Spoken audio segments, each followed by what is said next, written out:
தமிழக அரசியலில் விஜயை சுற்றி ஒரு அரசியல் வட்டம் உருவாகி இருப்பதை யாரும் மறுக்க இயலாது. விஜயுடன் கூட்டணி சேரலாமா அப்படின்னு பல்வேறு கட்சிகள் யோசிச்சுக்கிட்டு வரக்கூடிய காலகட்டமாக இப்போ மாறி இருக்குன்னே சொல்லலாம். அந்த வகையில் அதிமுகவும் இருந்தது. இடையில் பாஜக கூட்டணி அமைச்சதுனால அந்த முயற்சி கைவிடப்பட்டதாக சொல்லப்படுது. இருந்தாலும் பாஜக விஜய் இணைப்பதற்கான முயற்சியை மேற்கொண்டிருக்கு.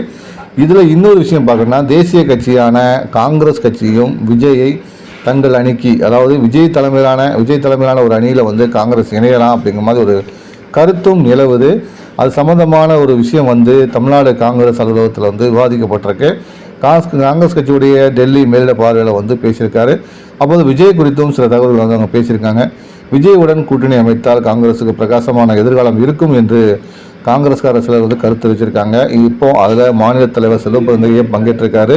ஆனால் செல்வ பெருந்தகை எந்த ஒரு கருத்தையும் அதில் தெரிவிக்கலை என்பது ஒரு குறிப்பிடத்தக்கமான விஷயம் பார்க்கப்படுது. காங்கிரஸ் விஜயுடன் கூட்டணி அமைக்குமா என்பது போக தான் தெரியும். ஆனால் தற்போதைய சூழ்நிலையில் திமுக கூட்டணியில் காங்கிரஸ் வலுவாக இருப்பதால் அதுக்கான சாத்தியக்கூறுகள் இல்லை என்று தான் சொல்லப்படுது.